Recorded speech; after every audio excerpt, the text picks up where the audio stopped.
Okay, so magandang umaga, no? Magandang araw sa inyo sa Pilipinas, mga kababayan. US, Canada o Dubai at sa lahat ng OFWs worldwide. Ako si #WalkWithLan at welcome sa ating ilang mga minutong deep dive sa pinakamalaking political bomba ng 2025.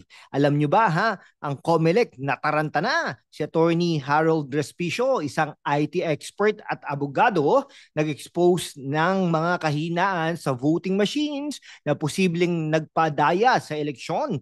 At si Joey Uy, hinarap niya ang COMELEC sa usapin ng kanyang citizenship.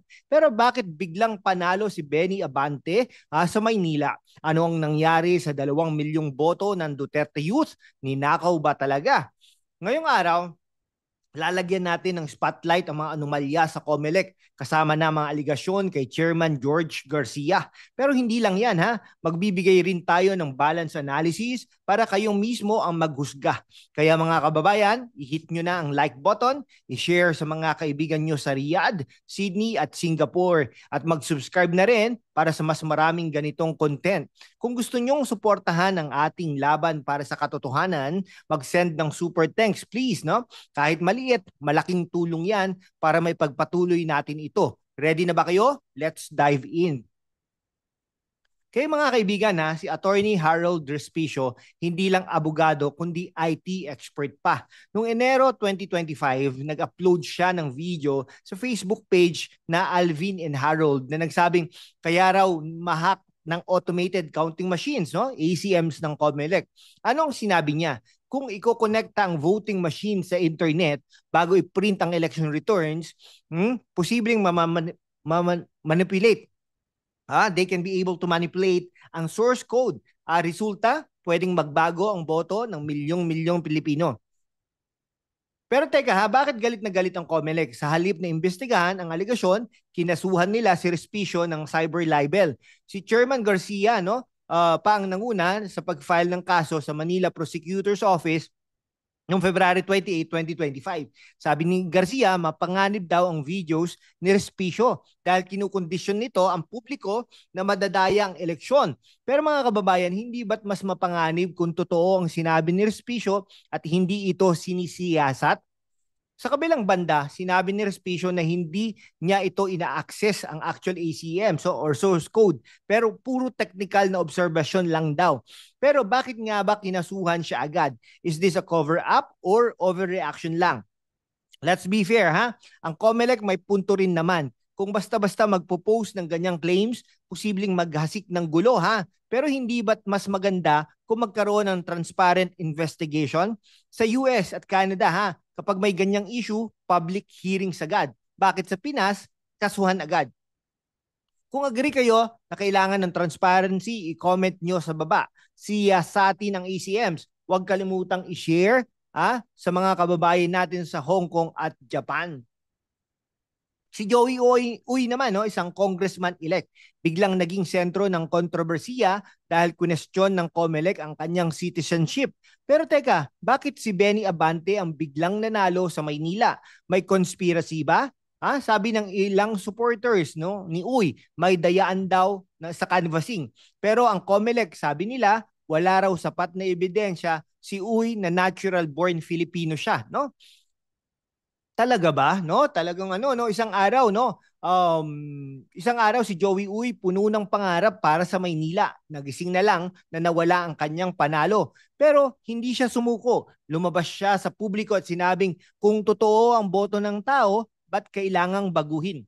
Sa kabilang panig, may punto rin ang COMELEC. Kung hindi malinaw ang citizenship, paano makakasigurong lehitimo ang kandidato? Pero bakit ngayon lang ito in-issue? Hindi ba dapat bago ang eleksyon na verify na ito? At bakit si Abante na hindi naman kasing lakas ng kampanya ni Uy ang biglang umangat?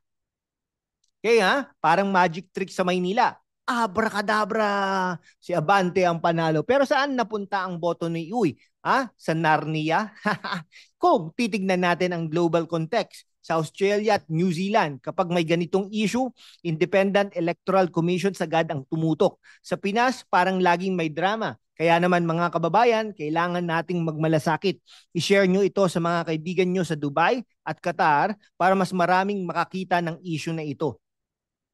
Ang Duterte Youth na nanalo ng 3 upuan sa 2025 party list elections, biglang nasuspend ang proclamation nila noong May 19, 2025. Bakit? Dahil daw sa pending cases tungkol sa kanilang registration. Pero teka mga kaibigan, 2 milyong Pilipino ang bumoto sa kanila.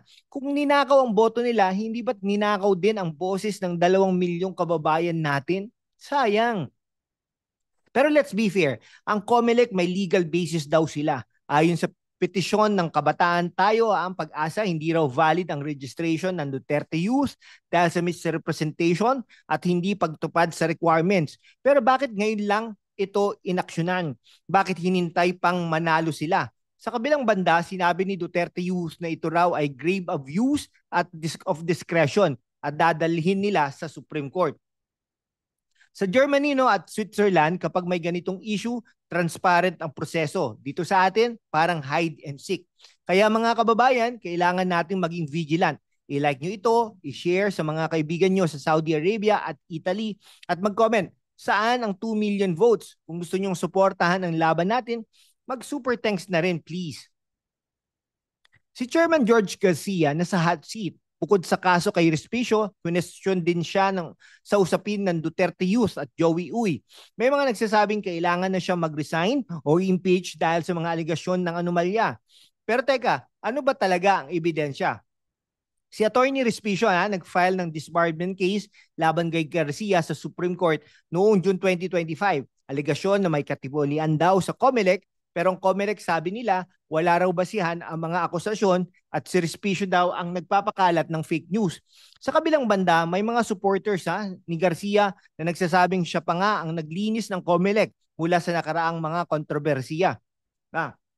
Si Garcia parang superhero sa COMELEC. Pero teka, bakit parang siya pa ang kontrabida sa mata ng iba? Kung titignan natin ang bigger picture, sa Japan at South Korea, kapag may ganitong issue, public trust ang unang iniisip. Okay? Dito parang laging awayan sa politika. Kaya nga, mga kababayan, kailangan nating maging aktibo. I-comment nyo yan sa baba, impeach or resign, at i-share sa mga kababayan natin sa Australia at UK. Hey, mga kababayan, narinig natin ang sigaw, people power na. Pero kailan nga ba ang tamang panahon? Kung totoo ang mga anomalya sa COMELEC, paano natin ito lalabanan? Si Attorney Respicio at Joey Uy nagbigay ng boses sa isyung ito. Pero kailangan din natin ng kolektibong aksyon.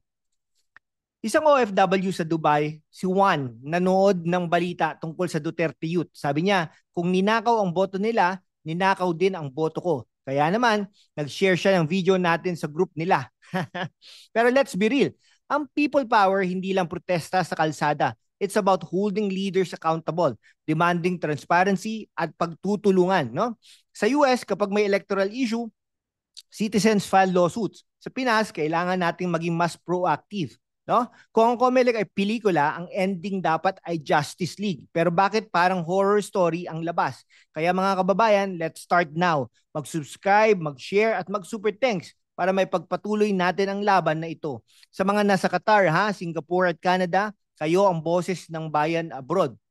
Kaya mga kababayan, sa loob ng ilang mga minuto, pinag-usapan natin ang mga anomalya sa COMELEC, ang laban ni Attorney Respicio at Joey Uy, at ang 2 milyong boto ng Duterte Youth. Pero ang tanong, ano ang gagawin natin? Ang katotohanan na sa kamay natin. Kung mananahimik tayo, walang magbabago. Pero kung magsasalita tayo, magbabago ang kinabukasan ng Pilipinas. Kaya naman, i-hit nyo ang subscribe button, i-like, i-share sa mga kaibigan nyo sa Los Angeles, Toronto at Dubai.